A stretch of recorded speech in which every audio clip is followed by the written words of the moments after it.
રાધનપુર નગરપાલિકાની ચૂંટણીને લઈને ભારતીય જનતા પાર્ટી દ્વારા ડોર ટુ ડોર ચૂંટણી પ્રચાર મેન બજારની અંદર ધારાસભ્ય અને જિલ્લા પ્રમુખની ઉપસ્થિતિની અંદર રાધનપુર નગરપાલિકાની ચૂંટણીને લઈને રાધનપુર મેન બજારની અંદર નગરપાલિકામાં ભાજપનું શાસન લાવવા માટે રાધનપુરના ધારાસભ્ય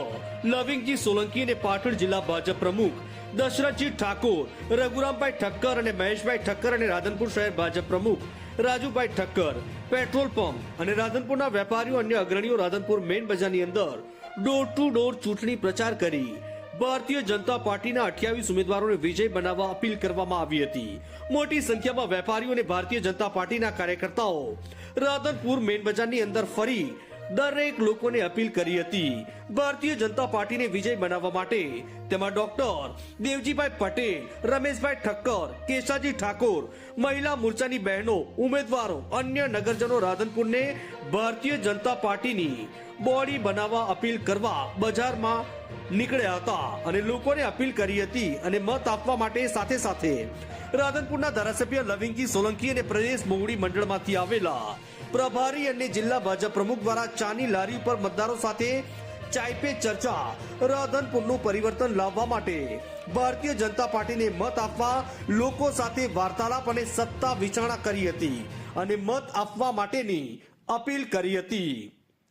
રિપોર્ટર નાથાલાલ ઠાકોર, રાધનપુર। છે નગરપાલિકામાં ભાજપની બોડી આવે એવું વાતાવરણ છે, તો એવી ત્રણ કઈ ભેટો હશે કે બોડી બન્યા પછી રાધનપુરને તમે ભેટ આપશો? ત્રણ કઈ ભેટો આપશો? રાધનપુર ને બોડી બની જ ગઈ છે, માની લઈએ 18 આલમ આજે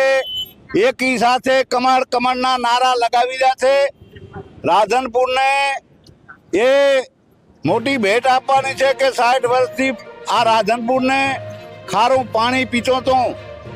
એ ભરોડે વાળું પાણી પીતો તો એને નવી પાઇપલાઇન નાખીને નવો ફિલ્ટર પ્લાન્ટ નાખીને 41 કરોડ રૂપિયા મંજૂર કરાયા છે અને ગટારના જે કામો છે હકીકતમાં એ કોંગ્રેસ શાસનમાં 42 કરોડની ગટર લાઇનનો કોઈ પતો નથી, જ્યારે બીજી એ 80 કરોડ રૂપિયા મંજૂર કરાયા છે।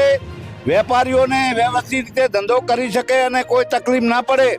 એ ગટર લાઇન પણ નાખી છે। નળ સે જળનું કામ એ 4 ટાંકીઓ બની ગઈ છે, હર ઘર નળની યોજના પણ અમલમાં છે। એટલે આવા અનેક રાધનપુરને સુંદર બનાવવા માટે અમે પ્રાયોરિટી આપી અને પહેલું કામ એ કરવાના છે